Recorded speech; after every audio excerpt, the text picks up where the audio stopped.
Good morning everybody, and Happy New Year. I'm really sorry that I can't be at the event today. Unfortunately there was a clash of diaries and I had a commitment that I absolutely could not break. Believe me, I really wanted to be with you today there in Hough End. Today is a really important day for the 12 CCGs. I think it will really set the scene for the hard work that's going to take place over the next few weeks or so. This 2-year planning period, I'm sure everybody realises, is absolutely critical. It's going to be 2 of the most difficult years that we've faced, but in many respects the financial settlement that we've got looks good. I know there have been some disputes and concerns about allocation and distance from target. That's a separate conversation that we can have elsewhere with colleagues in other parts of NHS England. We know what the allocations are now, we've received those and we've got to get on with the task in hand. The guidance I think is extremely helpful that we've been given. There's consistency in terms of the steer that we're given in 13-14. It builds on that and it evolves on that, so that's extremely helpful for us.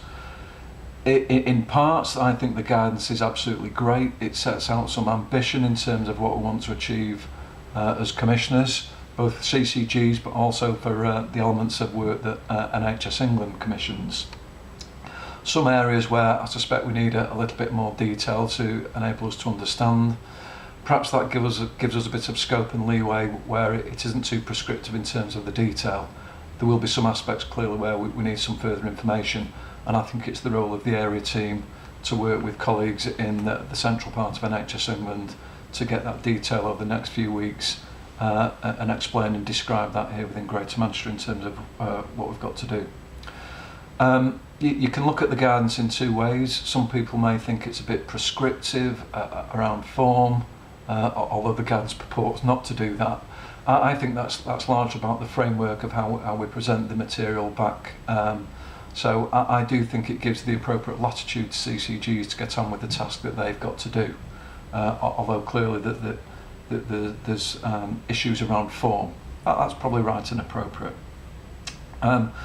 The contract negotiations this year in terms of putting into being what we're actually planning, I think are going to be enormously challenging. It's going to be really tough for our provider colleagues, and we shouldn't lose sight of that. Clearly the strength of partnering relationships with providers is going to be absolutely critical in getting the right result. We will do all we can within the area team to make sure we can support and facilitate the successful conclusion of those discussions. Ideally, we don't want to see people ending up in arbitration, but I can understand why providers may really be wanting to hold out to get the best possible financial deal that they can do out of these discussions. Part of that discussion is clearly going to revolve around what's happening within those organisations. We must ensure that the sign-off of the CRES within provider organisations, the clinical sign-off exists there. And obviously there's a task for the CCG to make sure that the clinical sign-off of those plans exists within the clinical commissioning groups also. I think that's absolutely critical.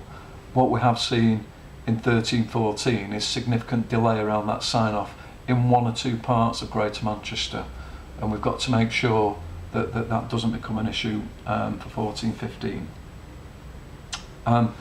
In terms of the work that NHS England commissions, we've absolutely got to make sure that there's synchronicity between those commissioning plans and the commissioning plans of CCGs.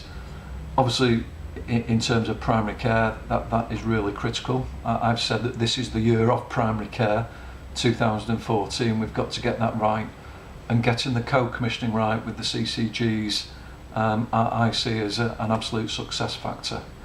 We've got the arrangements that we've put in place hopefully now to achieve that, so I've got great expectations that we'll get that right. I'm sure you will hold us to account if we don't get that right, so a really important factor there.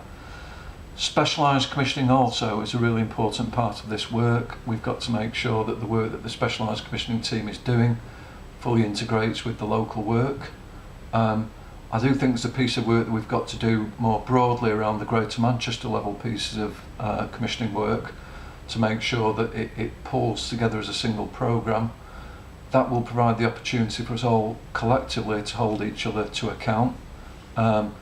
I hope it will be a feature of the assurance arrangements that we put in place for 14-15.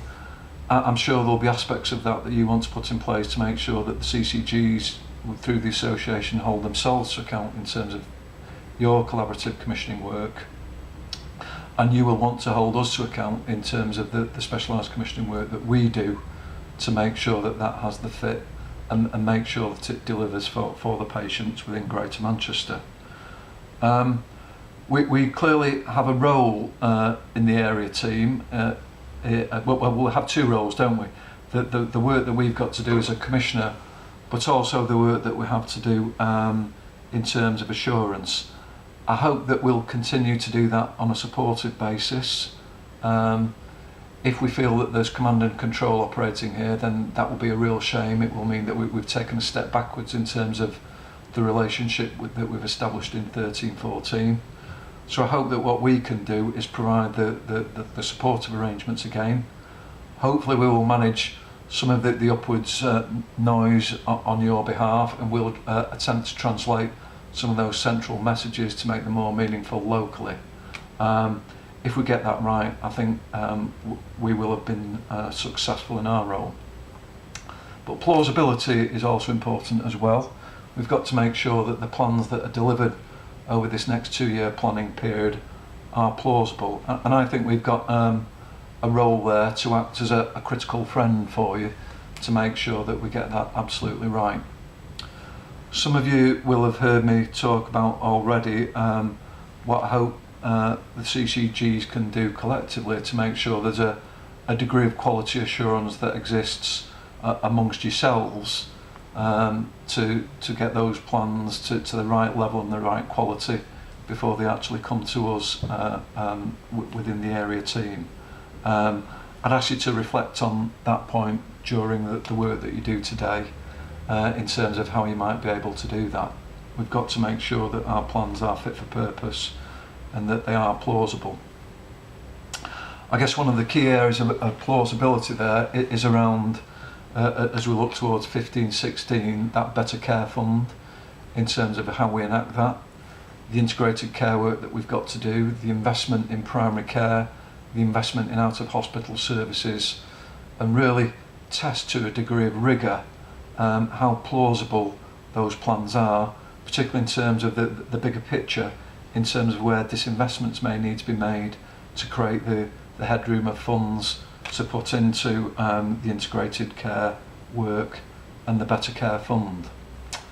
That is going to be the enormous challenge, particularly to make sure that there's credibility around that work. Having said that, I think Greater Manchester is in a tremendous position. We started this work early compared to the rest of the country. Healthier Together and the associated elements of work around that should have given us a really good head start. We've got the financial work that's been done there that gives us a really strong baseline.